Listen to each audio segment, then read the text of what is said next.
There it is. Good morning. I didn't warn Sarit that we have a kind of rolling start here. I don't know if it rolls that way at the synagogue. I joke at my synagogue, the start time is 9:15, and if anyone is there at 9:15, I'm like, oh, you might not be Jewish. You're not from here. Yeah, exactly. But we don't have people there. People slow trickle in. We're a little like that, but we'll start here in just a minute. I think a few folks rolling in. Maybe I'm enabling by not starting, right? Is that what's going on? I'll let this line come on in, and then we'll make a quick introduction. I won't read your bio. I'm just going to say a couple of things. It's a great bio. It's not interesting. It is interesting. It is interesting. This will be more interesting.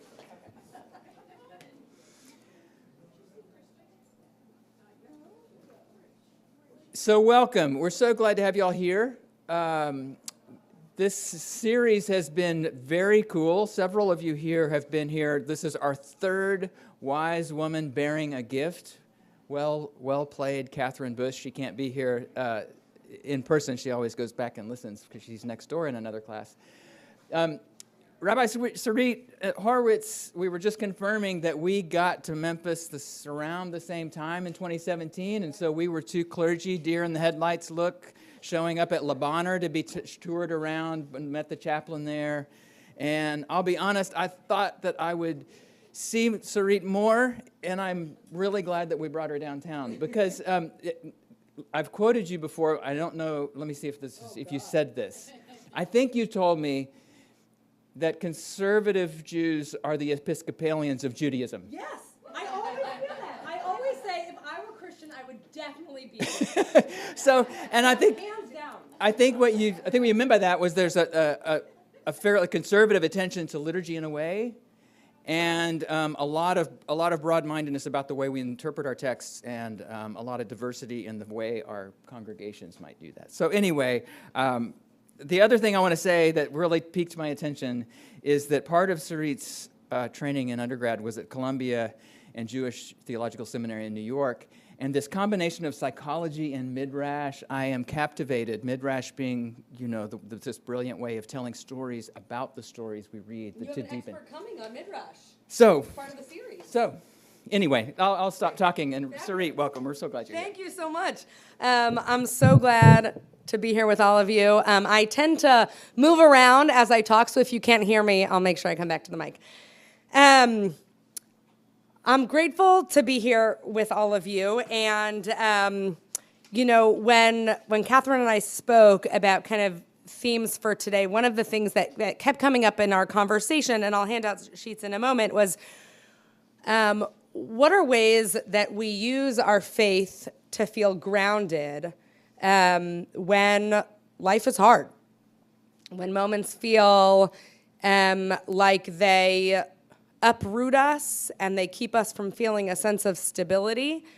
The past, I would say in particular, the past week has been extremely hard for the Jewish community. Just to give you a sense of me and my congregants, there has been a tremendous sense of anguish after hearing some of the hardest news of the last now over 500 days of the war in Israel and Gaza, and with the news of the deaths of the Bibas family. I don't know how closely some of you are following this, of a mother, Shiri Bibas, and her two sons, Kfir and Ariel, who are around the ages of some of my kids, and that their bodies were returned to Israel after they had been killed last November, over a year ago. And the ongoing nature of this war is sitting in people in really challenging ways, religiously challenging, politically challenging, how we conceive of a future. This session is not about that, but I think what feels so real for me is that there are always moments in our life that will make us feel disconnected from a sense of presence, a sense of groundedness, sense of stability. And my hope is that our faith somehow offers us tools that doesn't change the reality because it doesn't have the ability to do that, but that gives us a sense of something to hold on to in the face of unbearable pain, of unpredictability. And so what I want to do is share 3 things that are practices and concepts that come from Judaism, that are things that ground me, that offer me a sense of, like, what can I do, right? How do I wake up another day, whether it's, a massive geopolitical conflict, or if it's, internal family difficulty, whatever it might be, that kind of gives me a sense of stability. So I'm going to have you pass these around. My hope also is that if you have questions, you'll ask them as we go, if it's related to the text, and then we'll do a little bit broader question answer towards the end. I'll keep an eye on the time. We're out of here at 10:15, is that right? Excellent, okay. So the first thing I have on this sheet is a practice called, a piece of liturgy actually called moda'ani, or moda'ani in the feminine. And I've included the Hebrew on every text that I have here, and I'll read some of the Hebrew and also always offer a translation. But the Hebrew feels important to me because that's the language that I'm operating in from a liturgical and biblical study standpoint. The rabbis of the tradition imagine that the very first words that a Jew recites upon waking up, the moment their eyes open, are these words: Moda'ani lefanecha melech chai v'kayam shehechazarta bi nishmati bechemla rabba emunatecha. Grateful am I before you, God, living and eternal sovereign, because you have restored my soul to me, and great is your faithfulness. The rabbis know that going to sleep at night, that sleep itself is like a mini version of death. That we don't access our souls in the same way that we do when we are awake. And so it is a miracle that we wake up every single day and have our soul return to us.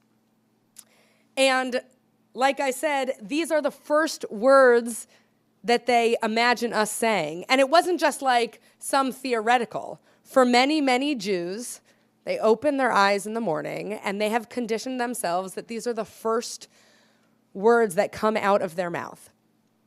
And I think this is not just a rote liturgical behavior, but it inculcates an orientation to the world of gratitude.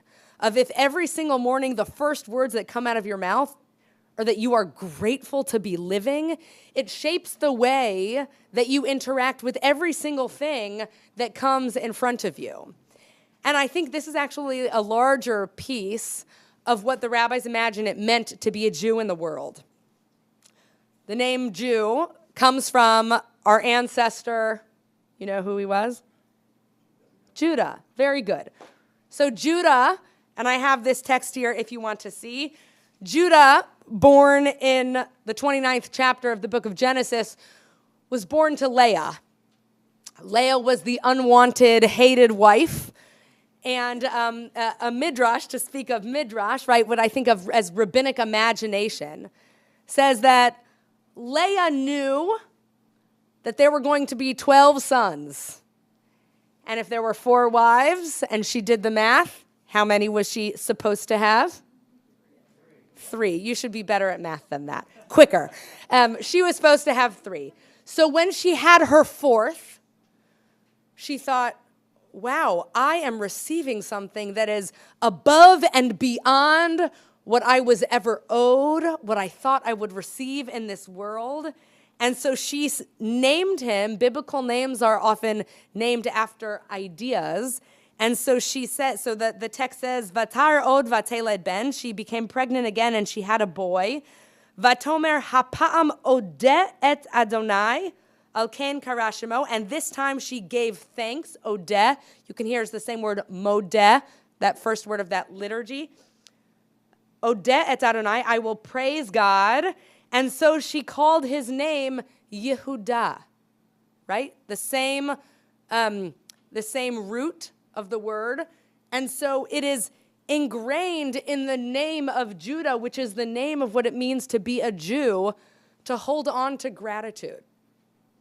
And to me, this feels like such an important practice because it's not just this like Pollyannish idea of like walking through the world thinking that things are good, but it is a practice, especially thinking about who Leah was in this moment. Her life was not ideal, right? She was the hated wife. Everyone knew, I imagine, right, that, and her sons were not the beloved sons of her husband. And yet she was able to find this well of gratitude inside of her such that she named her child after that ideal. And so I think this connects to this piece of liturgy of Modeh Ani. The first thing we say when we wake up is that if I can walk through the world trying to cultivate that sense of gratitude, that sense of where can I find something that feels a little bit better than all of the horrible stuff, then that can shape the way that I interact with everything else, with the hard, with the mundane, with whatever it might be. And that is part of the practice that is meant to be ingrained inside of us in reciting Modeh Ani every morning, Modeh Ani in the feminine. And I think one other piece that connects to that, which I love, is in this first statement, these first words that we utter in the morning. The last words of that are, Rabba emunatecha. How great is your faith? We say this to God. And it's fascinating to me that we're saying to God, God, your faith, right? It's not my faith in you, it's your faith. And there's something here that at the very first thing in the morning, before I've even gotten out of bed, as I barely open my eyes, I declare my gratitude and that God has faith in me. Because Rabba emunatecha, how great is your faith, is not about my belief in God, it's about God's belief in me. And it is such a powerful reorienting of the relationship with God to say, I put myself in the world with the perspective of gratitude, and in turn, I will now make my way through the rest of this day knowing that God believes in me. And that, like I said, it doesn't change the hard stuff. None of this is going to change the reality of what happens in the world. But if I am able to walk through believing that God has faith in me, it changes the way that I act towards those hard things. It changes the way that I act towards the people that might be a part of that, or the people that might be the helpers. And that to me feels like an incredibly rich practice that's hard. And I will say on a practical level, it's hard to remember to do something when you wake up and you're still groggy and you haven't had your coffee and your kid is screaming in the other room. But to remember, before I do anything, these words come out of my mouth. I want to pause here before we move on to the second piece and just ask if there are any questions or quick reflections on this. Yeah. Can you say your name before you start? Jean. Great. Oh. I just wanted to ask, because I love what you said so much. I was writing it down. I didn't know if it was correct. You mentioned the feminine for Modeh Ani. Yes. And how's it spelled? Modah, I would spell it in English characters, M-O-D-A-H. Yeah, so Hebrew is a gendered language, so all verbs are gendered either as masculine or feminine, and so Modeh, and nouns actually as well. So Modah is I am grateful to you in the feminine. Yeah. Any other questions or reflections on this? It's interesting to me that Protestants possibly got St. Paul really wrong in lots of ways. But one was we say through faith in God one is saved, but faithfulness, it's ambiguous. It actually sounds scholars say, no, it's actually God's faithfulness that's being referred to, not you bucking up and being faithful. So I think that's a really interesting resonance with what you just said. Exactly. And the Hebrew, like sometimes there have been moments where I've brought a biblical text and Christians, when I've been in this context, will sometimes say to me like, that's actually not what it says. I'll say, well, I'm looking at the Hebrew, and all translations are also commentaries, right? We have every translation is an interpretation. And so what's hard is like we could read this and say, your faithfulness, and we think it means something, right? And it might, right? And the Hebrew is actually really instructive because it is in the second person, right? Is that second person? Your, right? My Hebrew is better than my English sometimes. Right, your faithfulness, right? We're not talking to another person, we're talking to God in that moment. And it is powerful to say like, no, God also has faith, right? What is God's faith about? To me, that feels extremely meaningful. Anything else before we go on? Okay. The second piece that I find to be, and this is less of a practice and more a theologically grounding idea, comes from the other name of what it means to be a Jew. So the first is Jew, or Yehuda, Judah in Hebrew, in English. And the second name is Yisrael. So we have this text from the book of Genesis, from the book of Breshit, the Hebrew name, chapter 32.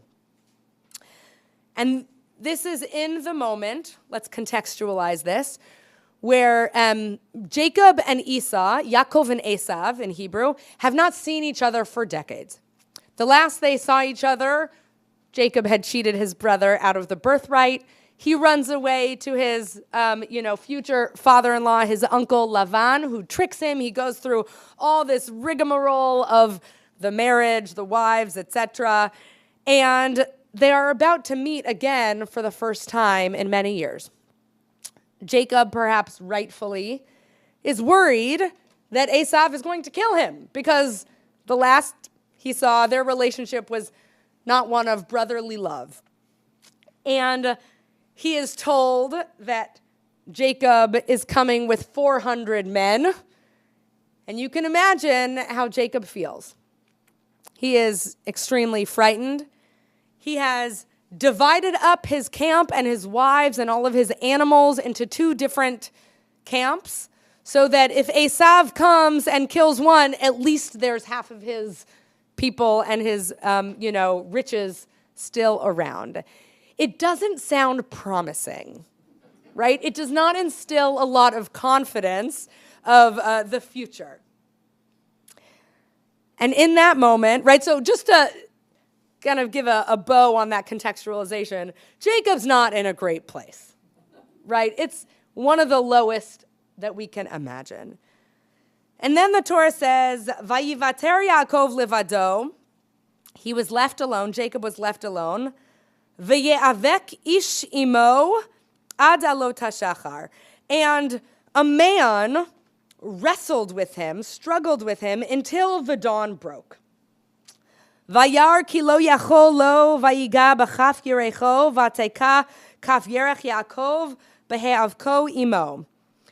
When that man saw that he had not prevailed against him, he wrenched Jacob's hip at its socket so that the socket of his hip was strained as he wrestled with him.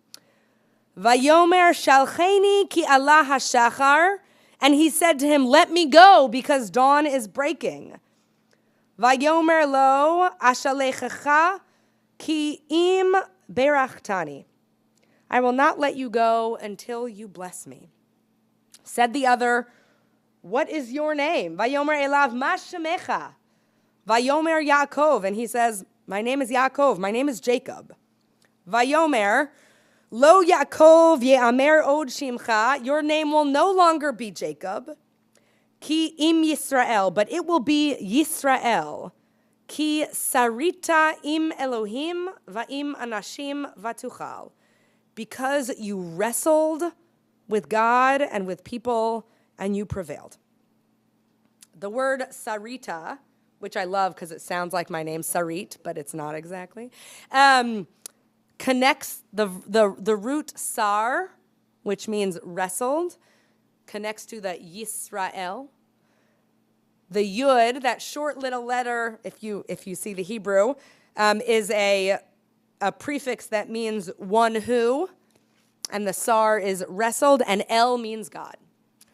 One who wrestles with God is now his name. I find this to be a profoundly meaningful idea of what it means to be a Jew in the world amidst a broken world, because we can often be led to ask deep theological questions when we see that brokenness, when we encounter that brokenness, to say, how can God create a world that XYZ, or how could God fill in the blank of any tragedy, personal, global? To me, the answer is not that God makes those things, but this is an invitation for us to engage in the struggle with God. We are not expected to accept God as a perfect being or one that we understand. We are not expected to have blind faith. That is not a part of what it means to be a Jew. And so when the hard things happen, I don't have to say, this is part of God's plan. I don't have to say, like, well, God wants it this way, God must want, or God believes this is going to make me. None of that has to be a part of what it means to encounter the brokenness, because we are allowed to struggle with God, and not just allowed, we are invited. We live into what it means to be a person of Yisrael when we struggle with God. That is part of my name. So if I'm not doing that, I am not living into that part of my theological DNA. And that feels powerful because it's an invitation to be in constant wrestling conversation with God, and that is part of the relationship. It is not separate from the relationship. It is not that I'm always loving God and feeling God's perfection and divinity in this world, and then there are moments where I'm like, well, God, how could you? It means that it is all part and parcel of the relationship with God to acknowledge that we are in struggle. And that if I'm not engaging with that, I'm actually not living into who I can be as a Jew, as a part of my name. And so anyone that says to me, like, I've got my relationship with God figured out. Like, do you now? Really? Because it seems to me like it's a pretty hard relationship to just have figured out. And that, right, Jacob, one of our ancestors, went through this tremendous struggle in this hardest time, and he didn't have to say, well, God's putting Esau in front of me, and this is just what. No, he wrestled. It was a hard moment, and that sense of wrestle was a component of his relationship with God that was welcome. Right? One of the things that a lot of people feel like defines Jewish discourse is a sense of argumentation, right? That's actually what the Talmud was based on. One of our foundational texts was ancient rabbis in the 2nd to 5th century of Common Era arguing with each other to sharpen their views. It's not viewed as combative. It's viewed as a way of helping us navigate our way towards truth together. That we can't do that on our own in our heads. We need, all Jewish study happens, it's called in chavruta, in a study partnership. It has the same root as chaver, which means friend. And that relationship is not just one where you read a text and you're like, oh, this sounds good. It's one person that says, well, I think this means this. And then another that says, I think you're wrong. I think it means this. Well, let's look it up in a dictionary. Look, I see this. And like, no, I see this. And it's not for the sake of pushing one another. It's for the sake of getting at something. And I think that's the same thing of what we're meant to do in our relationship with God. We're meant to argue. We're meant to wrestle. We're meant to be in the hard relationship, because it's only through being in the hard and sitting in the hard that we get to any place of growth. If we delude ourselves and think like, oh, my relationship with the divine is always perfect and loving and nothing is complicated and it all happens for a reason and this is what God wants in my life, then I think we remain stagnant in our relationship with the divine. And unless we're open about the struggle, then we don't get anywhere, right? We could argue the same thing for relationships with humans in our lives, right? If we avoid all conflict, we probably don't get anywhere, right? And it's hard to enter into that conflict. It's hard to say, like, we're in a bad moment. Let's talk about it. Here's what you did that really got under my skin. And I'm not sure that I feel great about our relationship right now. But we all know that that's the only way that we get to a better place, right? So I'm gonna stop there for now. But just to say that in hard moments, remembering this theologically feels extremely important in staying grounded. That I don't have to pretend that it's all okay. And I'm not supposed to pretend it's okay. I'm supposed to be in the struggle.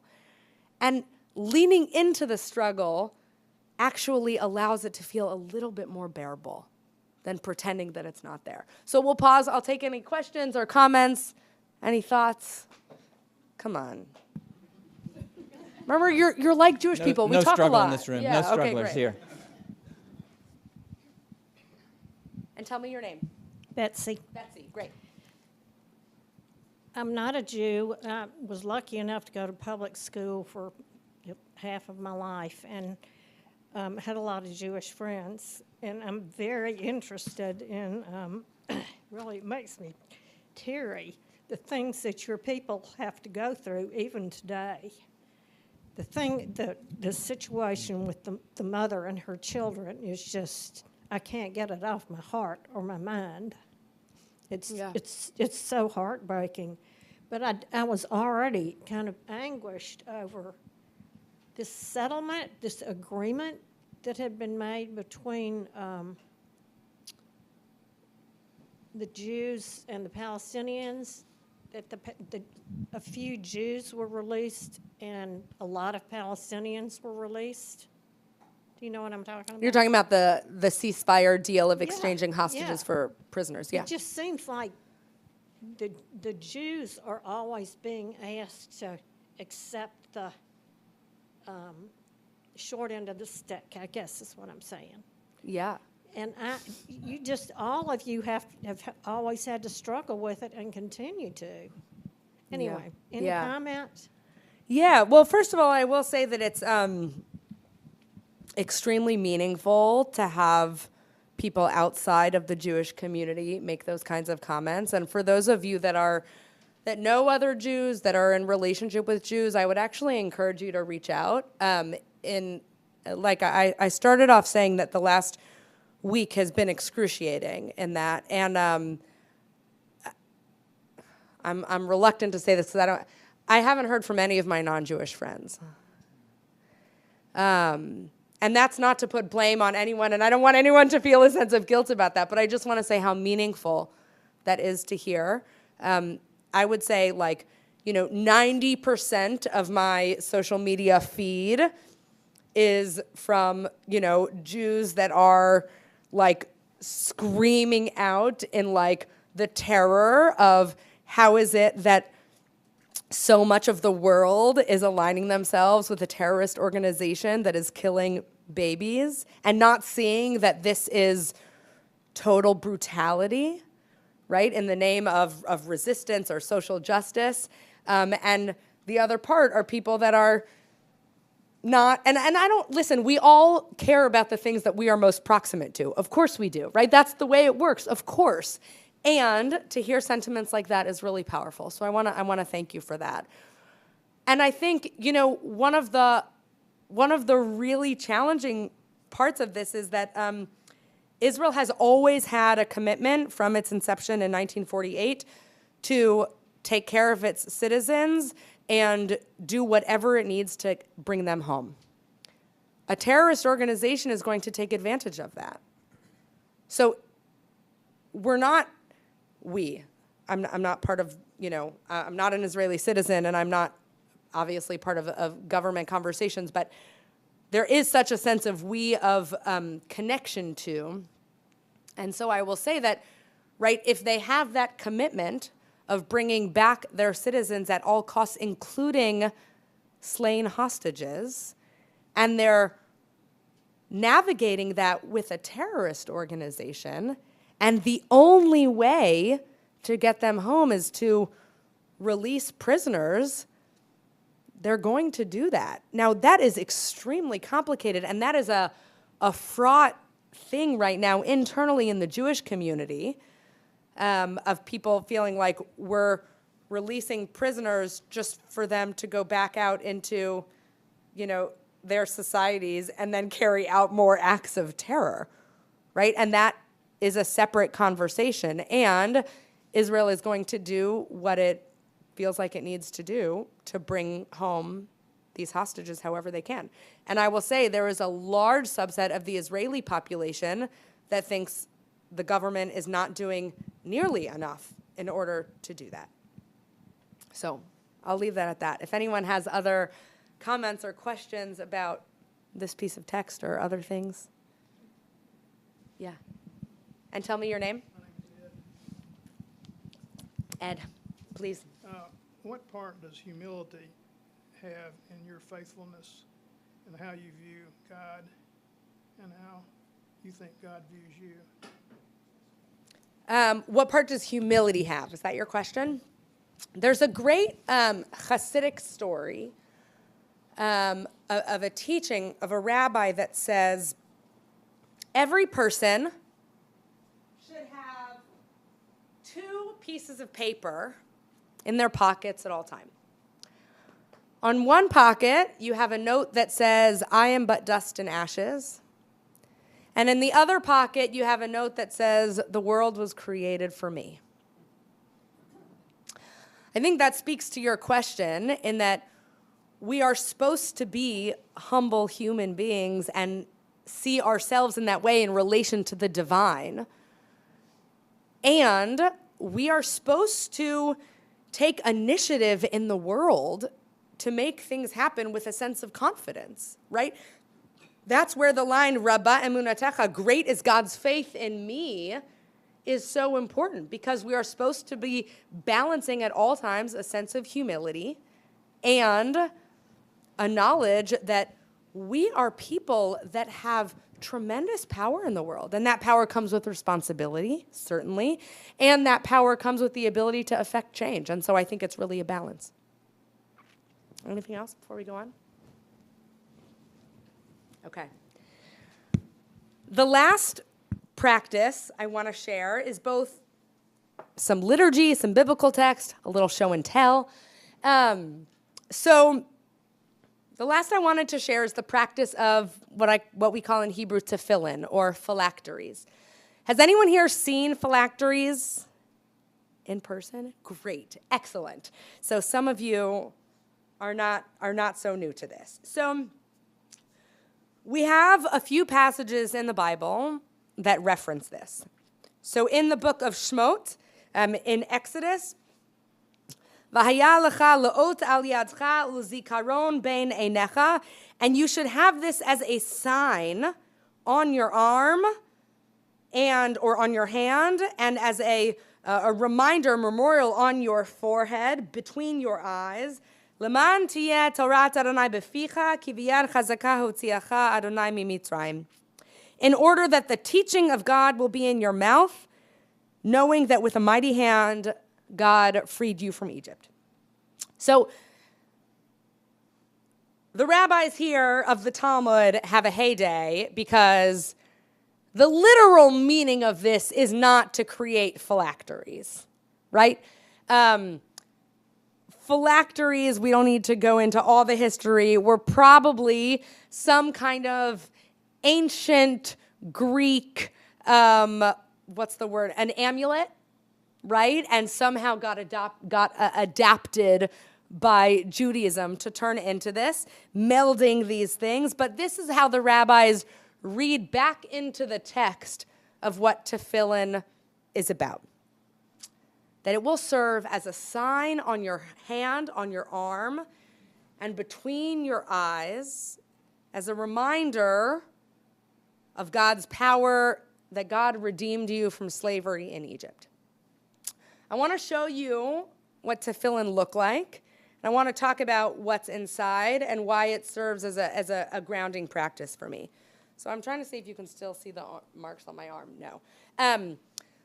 Tefillin is put on by Jews traditionally every weekday morning, weekday meaning not Shabbat, not on Saturdays, as a part of our morning prayer service.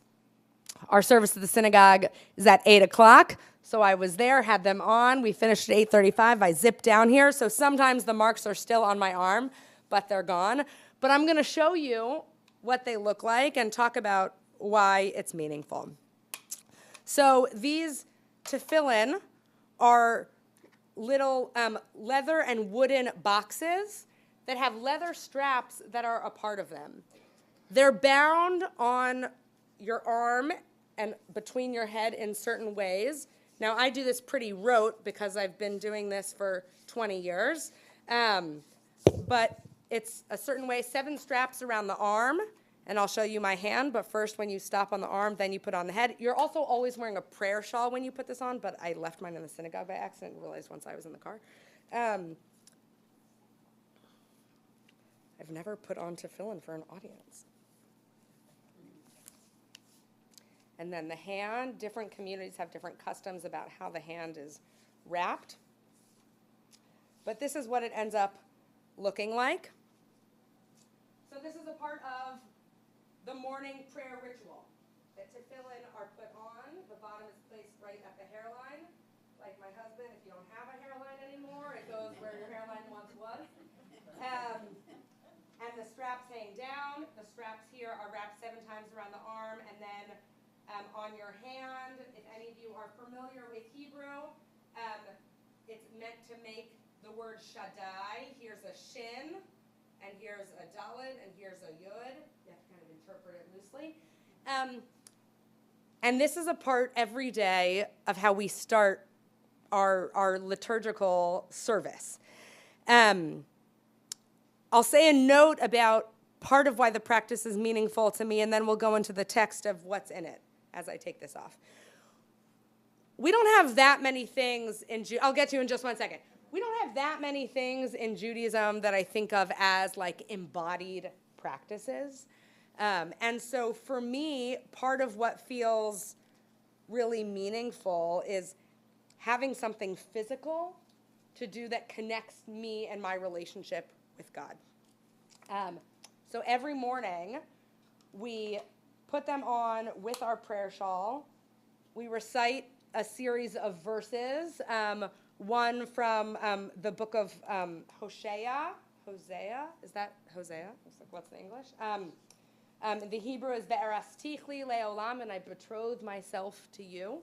And so those are words that we say as we put these on that binds us in our relationship with God. And it's a physical, embodied practice, which feels, there's something that feels grounding just about the fact that it's embodied, because it gives me something to do, right? Sometimes when faith feels complicated, when the world feels really hard, it's so much more helpful to have an action of something to do. And I think it's not just that it's anything to do. Part of it is about the text of what's in here that makes it meaningful. I want to pause for a second because you had a question. Yes, you did that very quickly. Yeah. And I just wondered, is that... Sorry, that might have been too quick to actually show and tell. Slowly and prayerfully a lot, and I just wondered... What'd you say? When you Yeah. did that really quickly. Yeah. When we do a lot of things, we do them very slowly and Yeah. prayerfully. And it doesn't mean that you can't do it quickly and prayerfully. Yeah. I just wondered, do you normally do it that quickly? Yeah.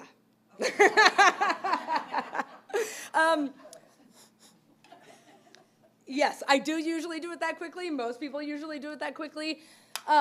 It's interesting. I often think of this, and I can talk about this as like a beautiful spiritual practice, and I think it is that, and a lot of the time it just feels behavioral. You know, like my husband gets up in the morning, comes downstairs, puts on his talit, his prayer shawl, his tefillin, And he's, the word that we often use is davening, which means like the mode of prayer. He starts the service and he's doing it to himself as he's packing lunches and snacks and backpacks and getting everything ready and like mumbling to himself as he's going. It's just, sometimes it's checking the boxes, and there is a sense of spiritual practice even in checking the boxes, right? In the fact that you do it every day. I'll tell you a quick story and then I'll go to this. This summer, we were just talking about our units of doing CPE, Clinical Pastoral Education, which is pastoral chaplaincy training that most clergy students do. So a summer that I was in rabbinical school, I was serving as a chaplain at Bellevue Hospital in downtown New York, and there were 10 of us in our cohort, and I was the only Jew in the group. And every morning before we met, I was living on the Upper West Side of Manhattan, for any of you that are familiar, and I zipped over to the East Side to go to a synagogue there for morning services every day, and then I took the train down, and by the time, when I got to Bellevue and we had our morning meeting as the group of student chaplains, I still had the marks on my arm. You can imagine if you're wearing these through a 40-minute service and they're bound tightly enough such that they don't fall down, they leave marks on your arm. It doesn't hurt. It's fine. And a few weeks into the summer, someone said to me, like, Sarit, you have this incredibly deep spiritual practice of tefillin that we see, like the marks are ingrained in your body, that you feel God's presence throughout the morning. Tell us about it. And I was like, oh God, it's like totally not spiritual for me. It's just like the thing I do. And they were so disappointed. They were so expecting me to be like, and I bind myself in God. I don't know. So just to say that sometimes, like, I can feel that this is a deeply spiritual practice. And when I stop and think about it, it absolutely is. And anything I do this every single morning. And sometimes it's to get it right. Not every moment is an elevated spiritual moment. And that's okay. But you saw these boxes. And there are scrolls that are inside of them. There are scrolls that are written on parchment, and it's parchment that's the same parchment that one would use to write a Torah scroll, if any of you have seen a Torah scroll. And what's on that parchment feels significant in what we are putting on our bodies. So this text here from Deuteronomy is one of the texts that's in these boxes that I bind to my body every morning. Ve'ahavta et Adonai Elohecha, and you should love your God with all your heart. V'chol nafshecha v'chol me'odecha, and all your soul and all your might. Take to heart these instructions which I charge you this day. Impress them upon your children. Recite them when you stay at home and when you are away, when you lie down and when you get up. Bind them as a sign on your head and let them serve as a symbol on your forehead. Inscribe them on the doorposts of your house and on your gates. For those of you that have seen a mezuzah, right, a decorative piece on someone's doorpost that has a scroll inside, it's the same words that are inside. This is a passage that we recite 3 times a day liturgically as Jews, that I sing with my children before I put them to bed at night, and that I have inside the boxes that I bind to my body as a part of the way that I start my day in prayer. And it starts out by saying that I should love God, and the action paired with that is wrapping the straps around my body. And to me, it creates this sense of reciprocity in divine relationship, of I'm professing my love for God, that I should love God, I guess I should say, because just because we should feel something doesn't mean we always do, and that's okay.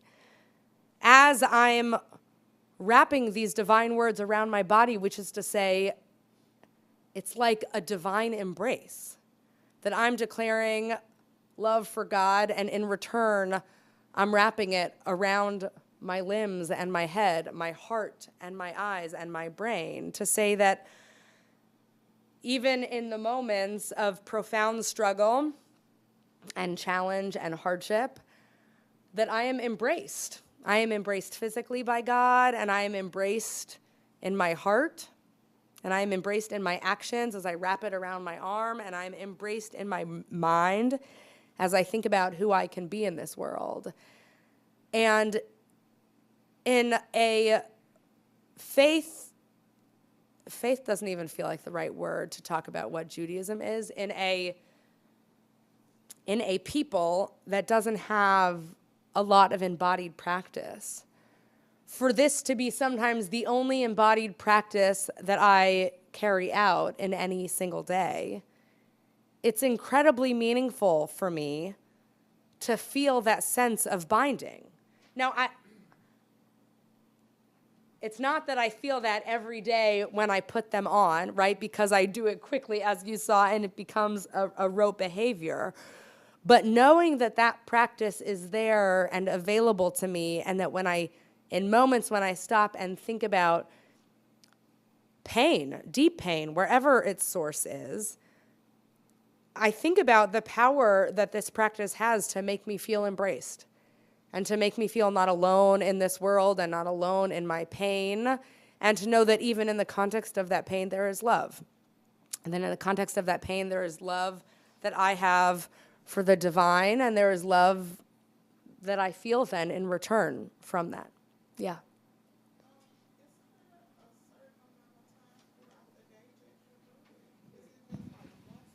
In the morning. It's part of a morning prayer practice that people put on the phylacteries. Yeah.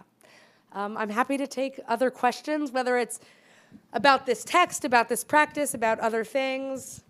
We have a couple minutes together still. Yeah. And tell me your name. Madge, Madge. Great.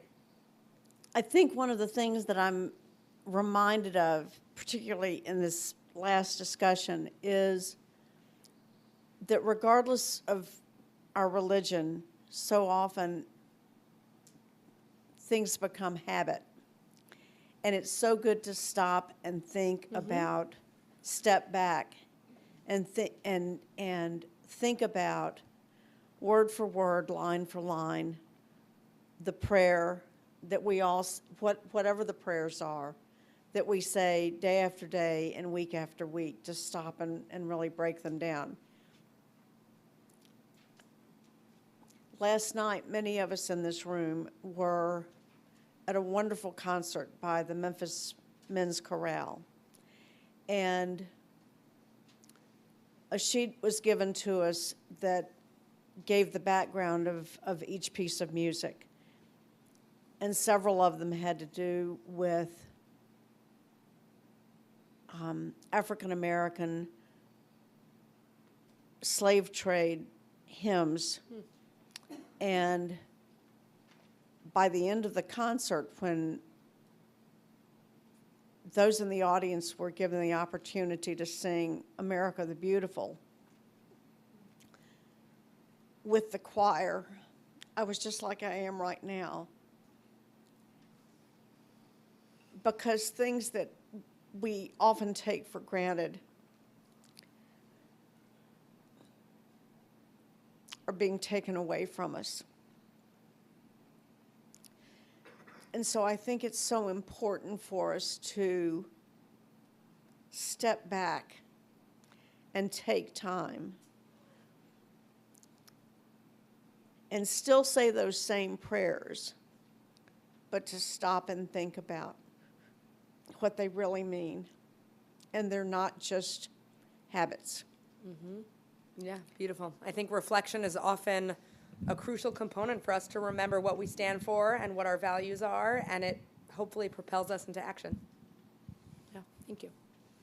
Other questions about this, about me, about Judaism, about, I don't know, anything? Thanks so much. This was wonderful. Great. And I'm Jean again. And I think that Scott mentioned something about a background in psychology as well. My undergraduate degree is in psychology, yeah. And I'm just thinking, as you describe this, and I know this much, I guess this much about Judaism and the different strains of it. And I'm curious about how this seems from your perspective. As it seems to me that the walls between different Christian traditions, different religious traditions across lots of religions seem to be opening, blurring, And I see, at least in Christianity, a pull of people that to different strains, be it very conservative or more liberal, that seems to line up pretty well with different psychological makeups. And I'm curious from your vantage point, how much is that happening in the Jewish community and how things are Pulls to the extremes. well, not just the extremes, but that, well, in my own extended family, you know, when I had the aha moment of like realizing, oh, well, this kind of theology really obviously appeals to him because look Sure. at how his psyche Sure. works, you know? Right. Yeah. And I was thinking about that when you were talking about these practices and being embodied and checking boxes. And I'm just curious from your vantage point as a conservative Jew, Yeah. what you're seeing.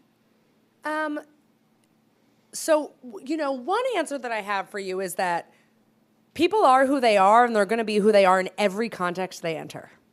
Right? You're going to be who you are in your family in the same way that you show up at work, in the same way that you come to church. Right? That's who you are. Right? And so you're going to approach God with that as well, and that makes sense. And I do see that play out in Judaism. One of the differences where this may not align in the exact same way that you're describing is that Judaism puts much less of an emphasis on belief in God as a part of what it means to be a Jew and to practice Judaism. And so that's where it might not fully, you know, play out. Judaism, in some ways, is much more of a peoplehood that revolves around sets of behaviors and cultural practices, right? So there are people that I've worked with to convert to Judaism that don't believe in God. And there are plenty of people that have robust Jewish religious lives that don't ever think about God. I don't think about my relationship with God that often. It's not the biggest component of who I am as a Jew, right? Who I am as a Jew is much more about how I carry myself in the world and sets of behaviors that I adhere to that connect me to Jews all over the world and transcending time and space.